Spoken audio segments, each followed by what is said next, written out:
Risk-taking and experimentation is hugely important in not only our own growth and our own development, but in advancing humanity forward as well. Imagine a world where all of our great discoveries and our breakthrough innovations never happened. Imagine a world where our most influential figures, whether they're scientists or entrepreneurs, were risk-adverse and they were hesitant to experiment. Consider all of the advancements and the discoveries that have shaped our world that we wouldn't have access to anymore.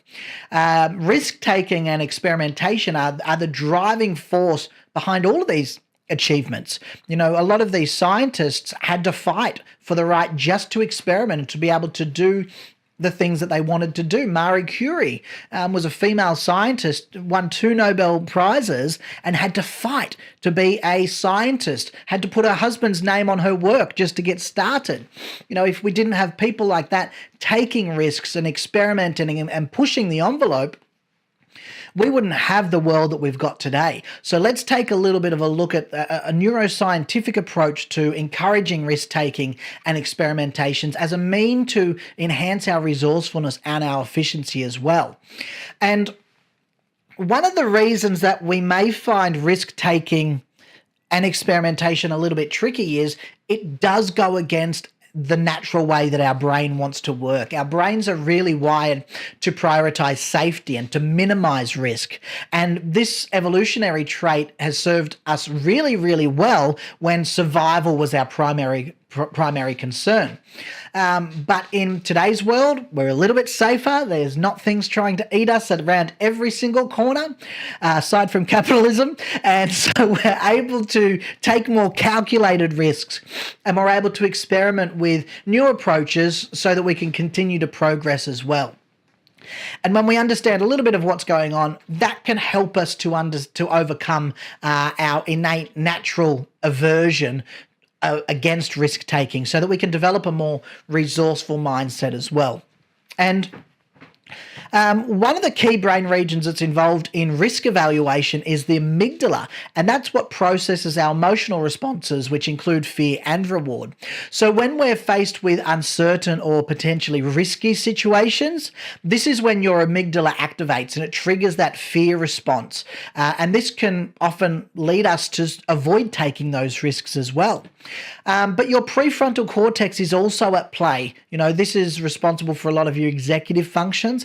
And so it weighs potential outcomes. And by engaging the prefrontal cortex and rationalizing the potential benefits of risk-taking, this is how we can override that instinctive fear response that the amygdala shoots up, because the amygdala can often hijack our executive functioning. And so when we're able to do that back the other way by understanding and being able to rationalize the potential benefits, that's where our prefrontal cortex says to our amygdala, "It's okay, mate, relax, I got this covered. Yes, you're right, it looks a little bit dangerous. I'll take care of it. I think we can do this. We've got the skills. We've got a backup plan. It's okay." That's really what we want to do. And this is a gradual process. You don't want to just go and jump straight off a cliff. You want to make sure that we're doing it in a smart way. So we want to start out quite small, and we want to start to gradually expand this as well. And one of the ways that we're able to do this is by really taking those more calculated risks, by really starting to identify those risks that are more calculated, more easy to understand. And that means that we take those smaller steps outside our comfort zone that isn't really going to have too much of a negative consequence if we fail. So if we start to try and take risks, and we want to take really bold risks right up front, this can be quite intimidating, especially if we're somebody who is used to staying within our comfort zones. So think about small steps, gradually expanding your risk-taking and your experimentation.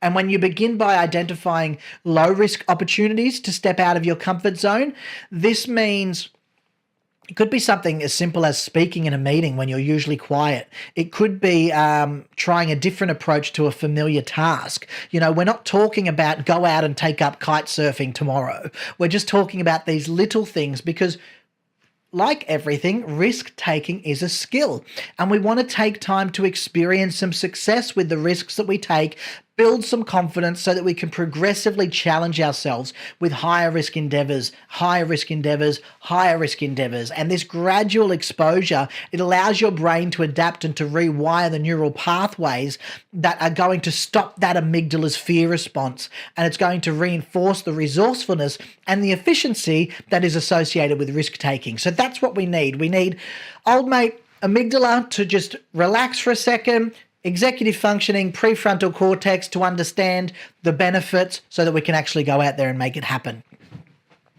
And this does happen a little bit through that growth mindset. We do want to have that growth mindset as well, because this is where we've got a belief that our abilities and our intelligence can help us to overcome the things that are the challenges that are in front of us. So we definitely want that, so that we can overcome that fear of making mistakes.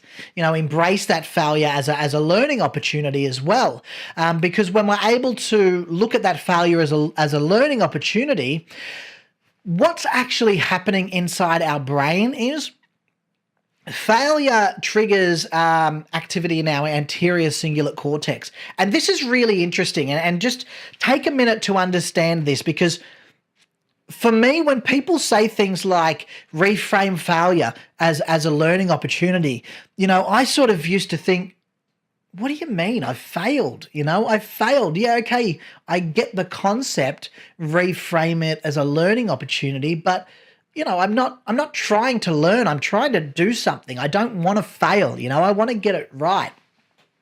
So I just want to quickly explain that when we fail, this triggers brain activity in our anterior cingulate cortex, which is in our prefrontal cortex here. And that's what it's actually doing is we're detecting errors. That's where we're lighting up for error detection and for conflict resolution.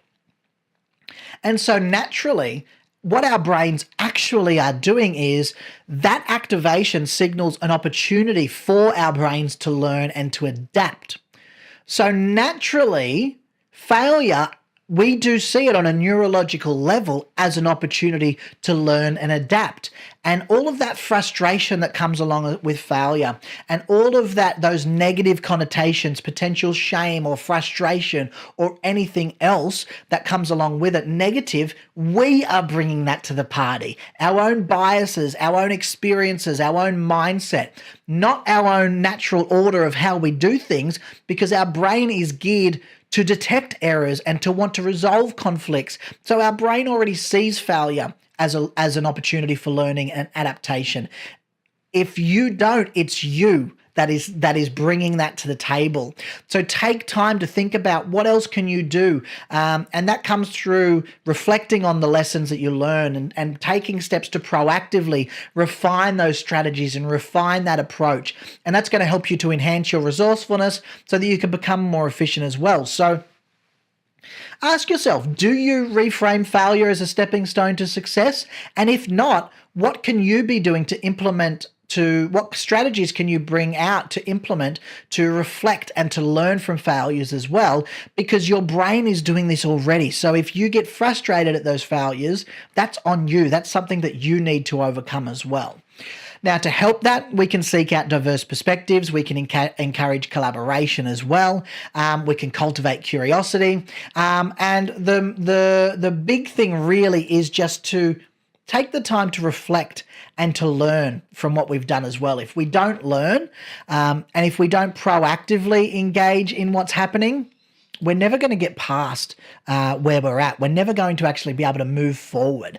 We're never actually going to get ourselves to the point where we're confident in taking risks, where we're confident in experimenting, and do it on a smaller scale and let it grow, let it build out as you start to get better at it. Start with those calculated risks and then grow and grow and grow. And your ability to take risks and to effectively take risks that work out, you're going to get better at it. You're going to get better at experimenting, and you're going to get better at overcoming our natural aversion to risk by seeing risk as that opportunity to learn and to adapt. And we can start out small. We can develop that growth mindset. We can seek out different perspectives. But really, we want to be proactive in saying, All right, I failed. What do I need to do to minimize that risk next time? What do I need to do to really level up this experimentation? Possibly so that you don't even fail in one way. Maybe you want to fail in 5 different ways all at once, just to speed up that process as well. So ask yourself, where are you playing it safe? Where are those areas where you can start to take some more calculated risks to enhance your resourcefulness and to enhance your efficiency as well? Try and pick out 1 or 2 areas in your day-to-day life that you can put that into play and take some risks, have some fun, experiment. And remember, if you get frustrated at the failure, you're bringing that to the table. So take some steps to start to reframe that into understanding it as the learning experience that it is. Bye now.